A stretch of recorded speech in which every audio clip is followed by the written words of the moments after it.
Hyvä täystehdys Max Pelikko.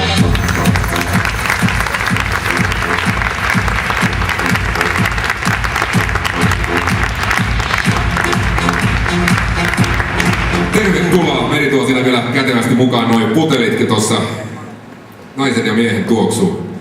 Kerropas, mitä tämä nyt tuoksuu tämä meidän grilli?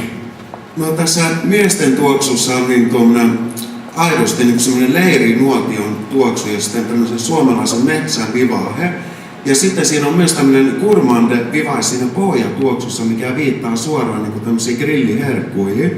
Ja tää on semmoinen, että se 3 asteessa kehittyy iholla, että se ensiksi paljastaa semmoisen vähän kirpeän raikkaan vivahteen ja sitten sen jälkeen se ikään kuin syttyy niin kuin se nuotio tulleen. Ja silloin se tulee semmoinen valtavan lämmin puun hehku niin siitä ja voi melkein niin oikeasti niin haistaa niin leirinuotion siitä.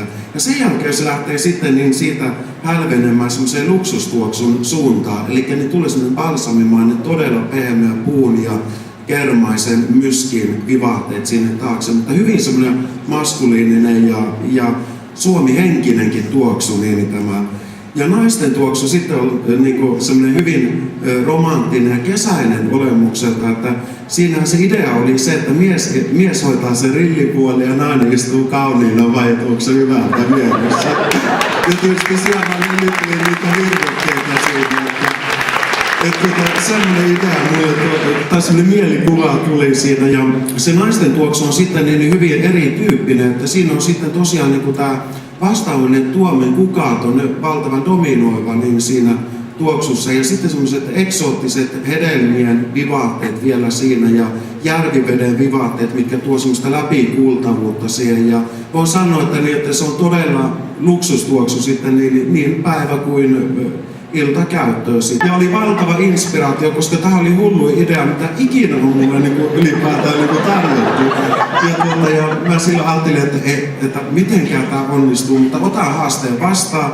Ja sitten kun mä pääsin laboratoriolle, niin se oli ihan mä olin ihan sekaisin onnesta, niin mä pääsin oikeasti luomaan sitä tuoksua. Että se rupesi muutaman tuoksunäytteen tein siitä ja sitten se alkoi muotoutua siihen lopulliseen muotoon. Ja yhtäkkiä se oli, että Jukoliste tässä on nuotioita, niin tää on nyt se valkoinen koivupuu. Eli silloin kun ne halot on hakattu, niin se puun tuoksu tulee siinä ja se on molemmissa tuoksuissa hyvin vahvasti läsnä.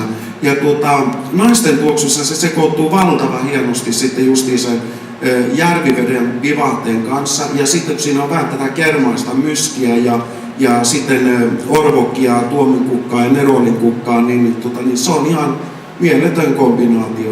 En voisi olla, ja me ollaan porukassa puhuttu, niin me ei kukaan voitaisiin olla tyytyväisempi tähän lopputulokseen. Että nämä on aidosti erittäin hienoja tuotteita. Kaikki mitä ollaan tehty on luksusta, on parasta painonjälkeä maksaa.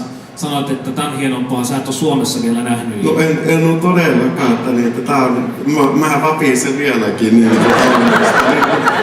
Tää on ollut niin valtavan hektinen tää tahti viimeiset 2 kuukautta, niin kun tätä on viety läpi, että mä tänä aamuna vasta tajusin, että tää on totta, tää on.